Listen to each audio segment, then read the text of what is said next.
Hey, Slash YouTube Buckaroos, how the heck are you? I thought I'd do one live video with you today. I can get myself figured out here. How the heck are you? So what I got here is decided to have two, working through my vacation stash. So I've got two IPAs from Ohio.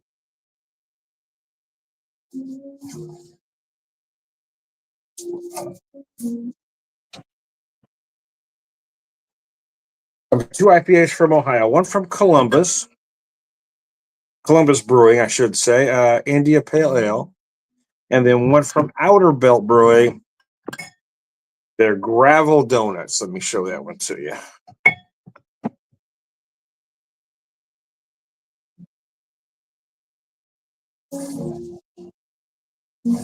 All right.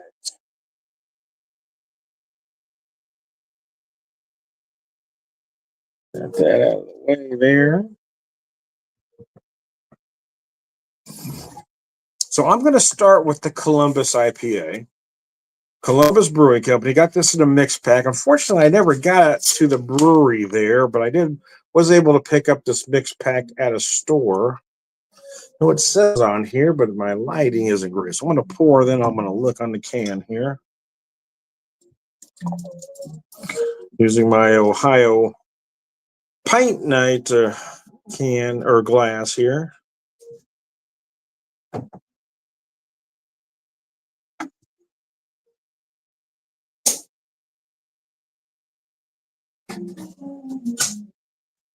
All right, let's see.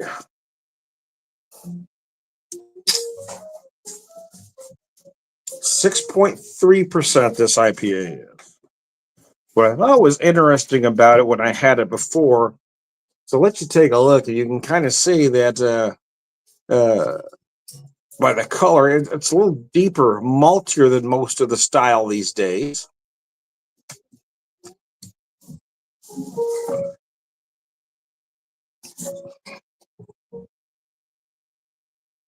That kind of old school kind of feel about it, if you will.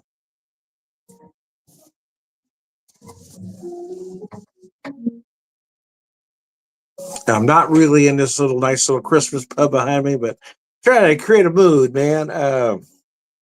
My Ohio Pint Day 2024 glass. I was there for that. That was a lot of fun.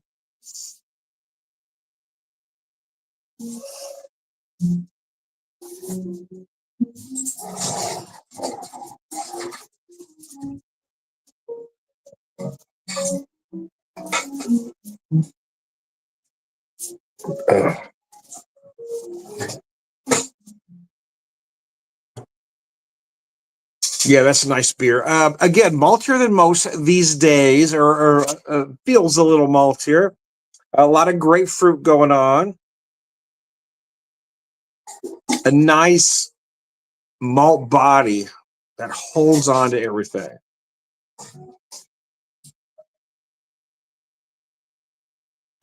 And I really like that. It seems like younger drinkers don't, but I do. I've got a friend, and we've had discussions about the hazies and my likes and dislikes of the style, and his utter devotion to the style.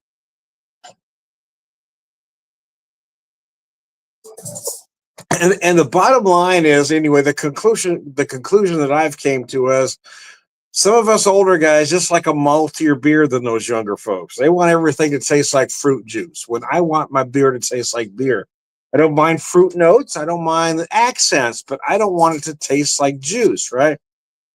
The notion that somebody drinks the beer and says, oh, that tastes like orange juice. It's delicious. Well, orange juice is delicious. A beer shouldn't taste like orange juice.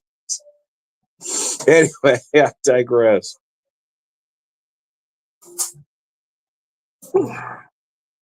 But palates change over the years. That's why the styles change. And I'm not going to be one of those grumpy old guys. Well, I guess I am. I try not to be one of those grumpy old guys that always want to reminisce about how things were.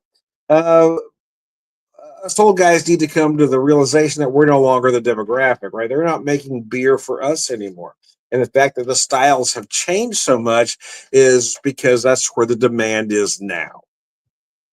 So I don't necessarily mind, but I do love when I can find a beer that tastes kind of like an old school IPA. And this one does that for me. It gives me again a nice small body and those hop accents, right? Where the hops aren't the star, the malt is. The hops are kind of accenting everything else. So again, some grapefruit, some orange,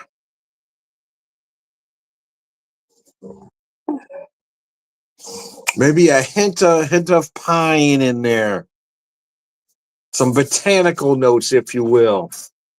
It is absolutely gorgeous. I do wish I could have got to that brewery. Just kind of missed. One day I'd planned on getting there. Our schedule kind of changed. We ended up doing something different.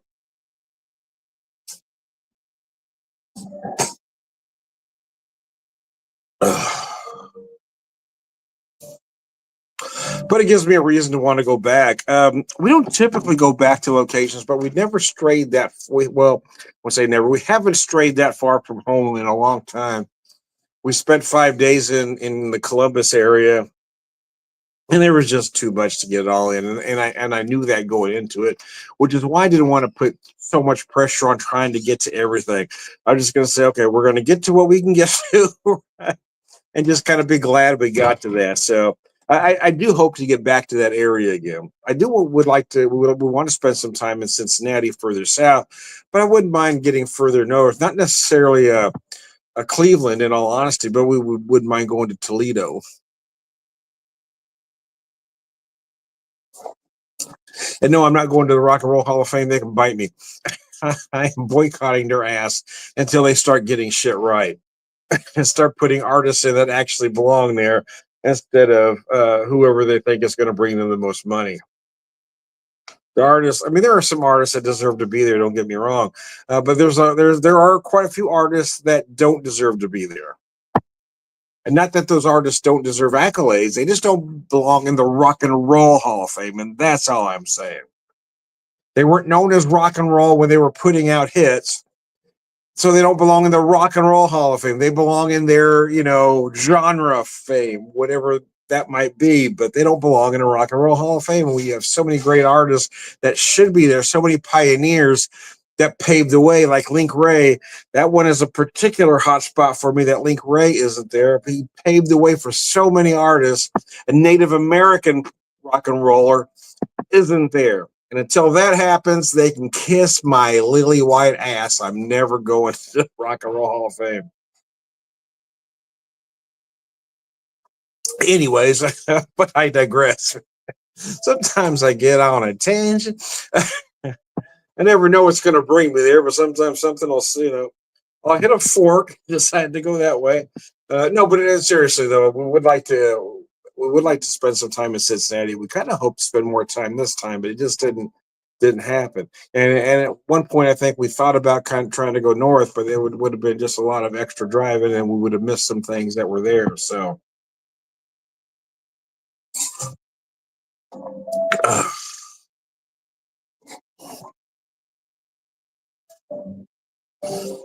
now that I've let this settle a little bit, I feel like I'm picking up some apricot notes right in the middle there. Does finish up drier than you might expect, and I personally like that. I've heard some folks complain about dry, finishing too dry, but for me, I really like it. I want that to clean up completely. I don't want that residual lingering sweetness. I want it to dry right the hell up. Hey, Southern Dandy, here's what I got. At this moment in time, I'm drinking the Columbus IPA at 6.3%. I've got two IPAs I'm doing for this video. That Columbus I'm still working on. I haven't opened the other one yet. Excuse me. It's the Gravel Donuts Hazy IPA. This will be the next step as soon as I finish this one. I've got two Ohio IPAs for this particular video. If you want to tell me what you're drinking, by all means.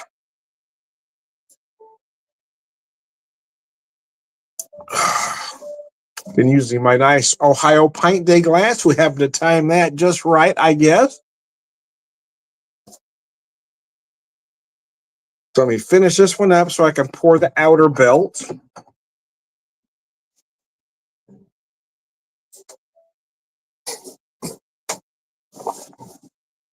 All right, Outerbelt Brewing.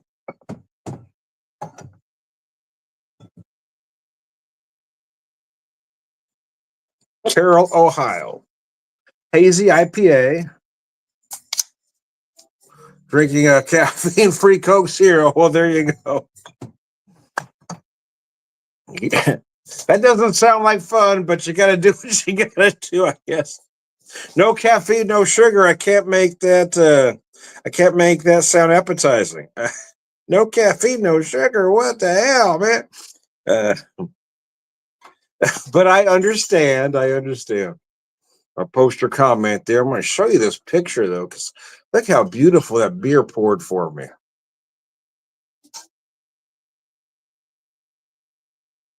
Man, that's gorgeous. Gravel Donuts. Outerbelt Brewing. Carroll, Ohio. Hazy IPA, 6.5%.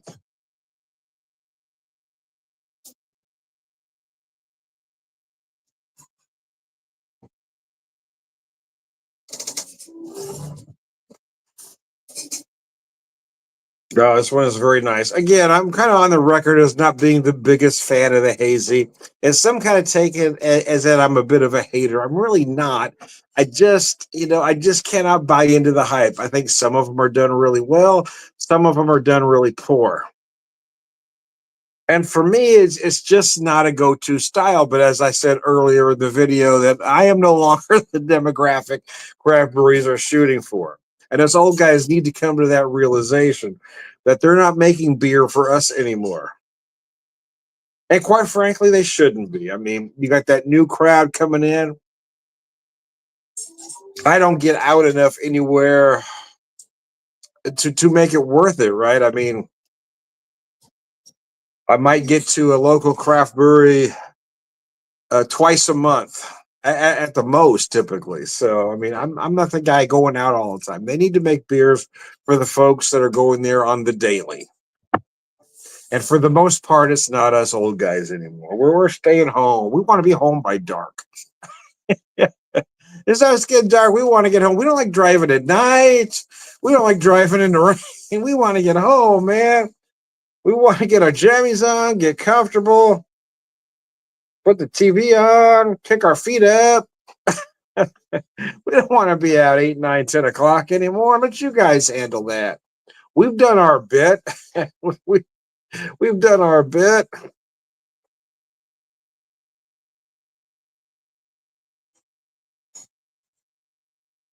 This one's very interesting. Yeah. It has that I don't know, for lack of a better phrase at the moment, kind of tastes like Fruit Loops, right? You got Fruit Loops been sitting in that milk a while, and you and all those flavors kind of run together. Yeah, that's kind of what this beer tastes like to me.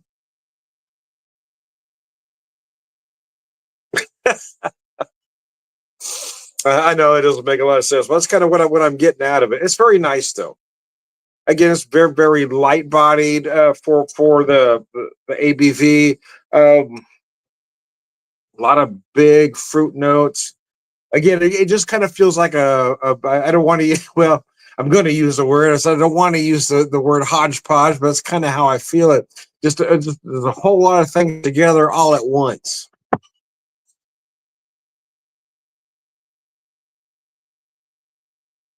Kind of mix of tropical fruit and citrus, a little bit of stone fruit added in there for good measure. And I know that might not be the most appealing way to describe it, but it really is a very well done beer. And as per style, or as for the style, yeah, I do like it more than I like most. It really is done exquisitely well. A lot of the style for me leave this chalky and or waxy like residue that I find very unappealing. However, when I've talked to younger drinkers, it's that chalkiness or waxiness that they seem to like. So again, it may be generational, but for me, I don't like that chalkiness, that residue. This one doesn't have that, so I do enjoy this one. Hey, you too, man. I hope you have a good Thanksgiving. It's just going to be the wife and I this year, so we're going to relax and put small. I got small bird. It's only an 8-pounder, but it's just the wife and I. So that'll be plenty. I hope you're doing well with your family and enjoy the holiday.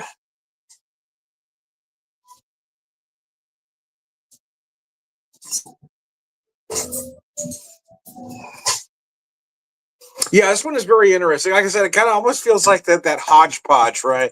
And I didn't want to use that phrase because it might have a negative connotation, although I don't mean it that way. But again, it feels like Fruit Loops that have all been together for a while. All those flavors kind of join each other. That's what this one feels like to me. You got some tropical fruits, you got some citrus, you got some stone fruit. It's all right there, all together. But again, it is done very nicely. So there you go.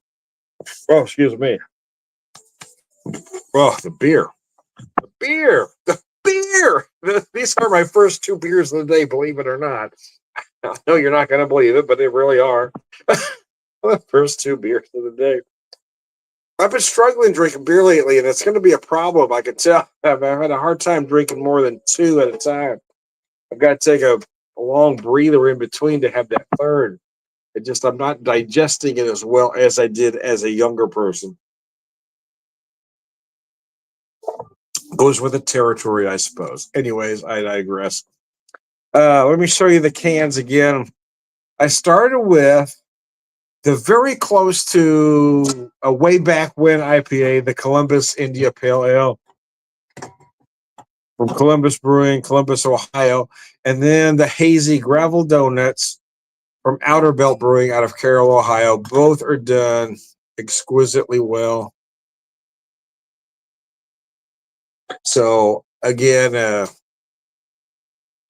hope everybody's prepared to have a nice holiday. Hope everybody has a nice Thanksgiving. I am Tom, the beer whisperer, beer evangelist, prolific beer drinker, prepared wisdom man.